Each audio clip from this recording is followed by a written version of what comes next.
Hello my friends, Jeanette here with Vivo Vintage Designs. Before I get started on this quick tip video, I wanted to thank all of you for your well wishes. I can't tell you how uplifting it's been to read all your comments, and I really do appreciate it. I am slowly on the mend, getting better, and I've actually started painting a little bit. I can't get down to my studio, so today's video will be unedited and just very simple. I wanted to give you an idea. There are lots of times where I don't feel very creative and my mind is blank. And one of the ways that I find inspiration is with this book. I purchased this from Amazon, and it's called the Bloom Adult Coloring Book. And in this book there are gorgeous images that inspire me to do line drawings. This here is, well, let's get to the cherry that I just showed you. Hold on one second, and then I'll show you the rest of the book. But what's wonderful about this book is that it's got these gorgeous images, and you can see here I just cut out a piece of the painting, or rather the image that I liked. I took a graphite pencil and went over the back of it, and then I laid it on my paper and traced it. And what's nice about this is that you can use it for watercolor, or you can use it for alcohol ink, for line drawing, because it shows you where the shadows are.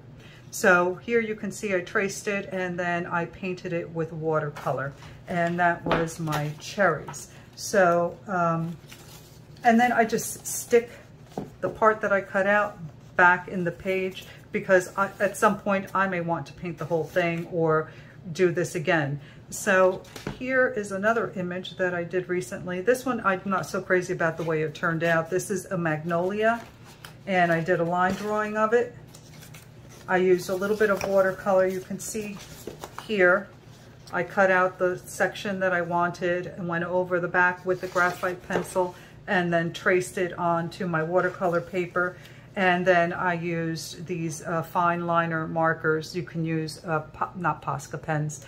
I can't think of what they're called.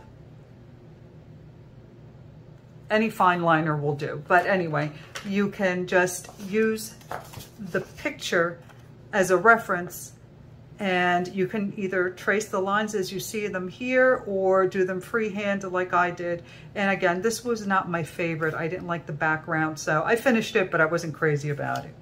But today I did this one. Let me show you the image. So this one I freehand. I did it by freehanding it.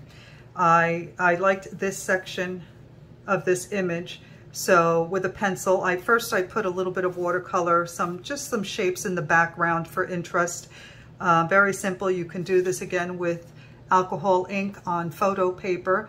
And then I used a mechanical pencil and I drew the image. And then I used this image as my guide for where I wanted to do the shading. And I think it turned out really well. I'm happy with this one. It only took me maybe a half hour to do. So this is where I find a lot of inspiration when my mind goes blank and I don't know what to paint. So you can see that in this book there are lots of gorgeous images, and again it shows you where the shading is. So whether you're doing a line drawing or watercolor or alcohol ink, you can see clearly where you need to add color and depth and shadow. And it's just filled with all these gorgeous images. And I've done quite a few of them so far. But, and there are plenty of other books as well that you can choose from. But I really liked the florals in this particular book, and they're very inexpensive. They're maybe $5. So I'll be sure to link this one in the description box below. Well, that's it for today's video. I hope you found this information helpful.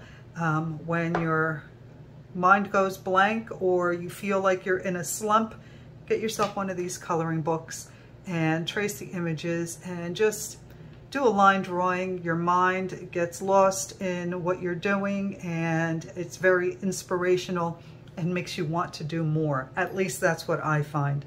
So thank you so much for watching. I will see you in the next video, and please don't forget to like, comment, and subscribe. Thanks for watching. Bye.